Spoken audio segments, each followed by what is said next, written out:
The first snow of Christmas Eve fell on Gotham, not as a gentle blanket, but as a gray, wet ash, dissolving into the grime of the rooftops. It was past midnight. On a stone gargoyle overlooking the financial district, Batman was a statue of darker shadow, listening to the police band chatter about holiday muggings and stolen charity collections. His breath didn't fog. He was a part of the cold. Oracle, anything on the Iceberg Lounge shipment? Barbara Gordon's voice was crisp in his ear. Penguins moving festive cheer, crates of stolen electronics disguised as toys. He's using Santa costumes, tacky even for him. Send the coordinates to the Batmobile. Batman rose, the cape spreading like wings. And then he heard it. Not a gunshot or a scream, a sound that didn't belong to his city. A deep, wet sniffing like a hound scenting blood, but magnified, echoing up the canyon of steel and glass. It came from the rooftop behind him. He turned, gliding silently to the adjacent building. There, etched into the ancient slate roofing, were 4 parallel grooves. Each was an inch deep, claw marks in solid stone. The snow around them had melted and refrozen into dirty yellow ice that smelled of pine sap and spoiled meat. In the center of the marks lay a lump of black coal, but it pulsed with a faint, malevolent inner heat. Alfred, run a spectral analysis. I'm sending an image. Already cross-referencing, sir. Alfred's voice held a rare note of unease. The claw spacing and the sulfur pine residue. It's a folklore mat. Alpine regions. A punitive entity called Krampus. A story, Batman growled, scanning the perimeter with his cowl's lenses. Thermal showed a fading heat trail leading off the roof. A story that just broke into the Gotham City History Museum 30 seconds ago. Silent alarm. It bypassed motion sensors and laser grids. It's in the medieval artifacts wing. Batman was already in the air, his grapple gun firing. If you think a monster in my city is strange, just wait. This is just the opening act. Stay with me. The wind whipped his cape as he flew toward the museum's Gothic spires. He entered through a shattered skylight, dropping silently onto a marble floor. The wing was a forest of dark display cases. One was destroyed, not broken, unmade. The glass was gone. The metal frame twisted like taffy.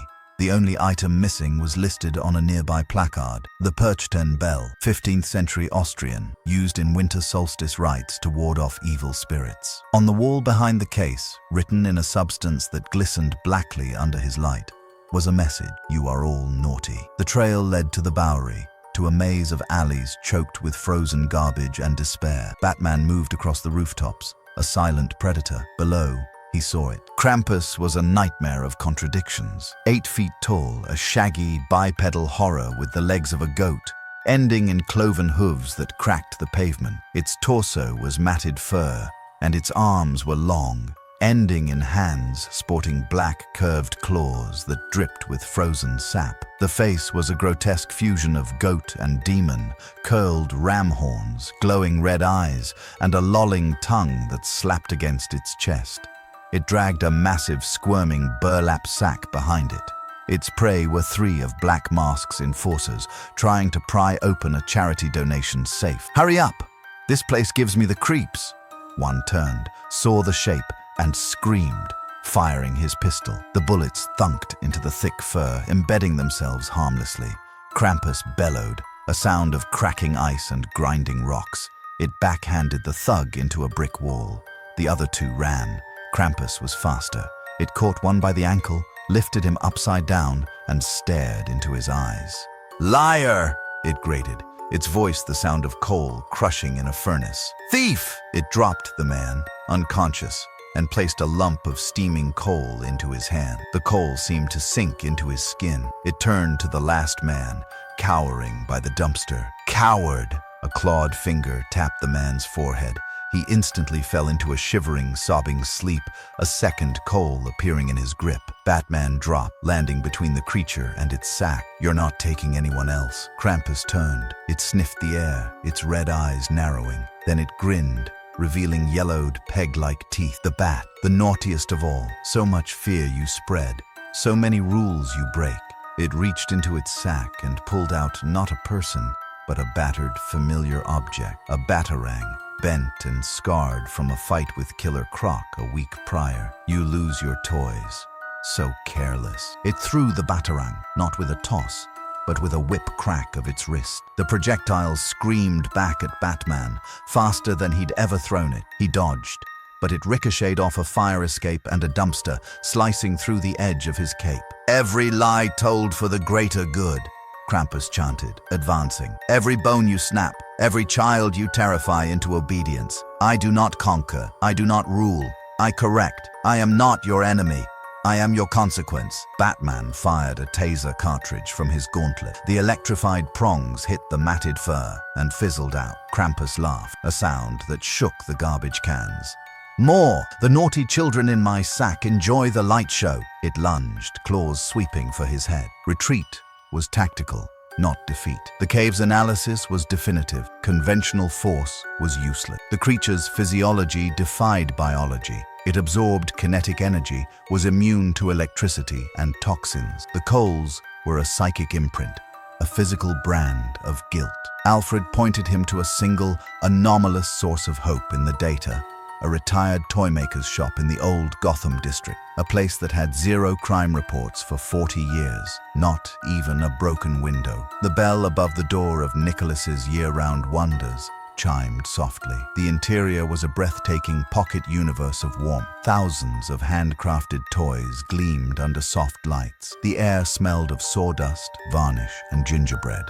An old man with a genuine white beard and eyes that held a terrifying depth of kindness looked up from polishing a wooden soldier. "Bruce Wayne," the man said, not as a question. "Or do you prefer Batman in this outfit? I suppose you're not here for a rocking horse." Batman, still in full armor, felt strangely exposed. He removed his cowl. The old man, Nicholas, didn't flinch at the bruises. "Krampus, how do I stop it?" "Stop, Winter." Nicholas chuckled, but his eyes were sad. "You can't. You can only put on a warmer coat and help your neighbors shovel. It's taken people. It brands them. It marks them." Nicholas corrected gently. "It shows them their own naughtiness. The coal is a mirror, not a punishment. The punishment is carrying it." He set down his rag. "But this Krampus, it's been called with malice, amplified. Someone is using my old bell, the Glock der Wahrheit, to twist its purpose from correction to cruel vengeance." "Your bell?" Nicholas smiled. "I've had many names. Toymaker is my favorite. The bell is a focus.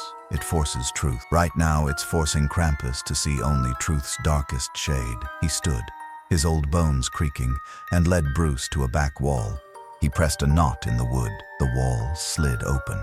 It wasn't a workshop. It was an armory. Sleek, silent sleighs were on hydraulic lifts being tuned. Small, focused beings in green outfits calibrated tiny, complex devices. A massive ledger on a central desk glowed with names, Gothams, shifting between columns labeled naughty and nice. "You're just a man who believes in second chances," Nicholas said, picking up a silver bell no bigger than a walnut. "But let's say I have a vested interest in the season's spirit. You cannot fight the shadow with more darkness, Bruce. You must fight it with light. Take this. Ring it only when you see no other way. It will remind him of what he's forgotten." A crash shook the building. A roar, filled with primordial rage, echoed from the roof. Krampus had found them.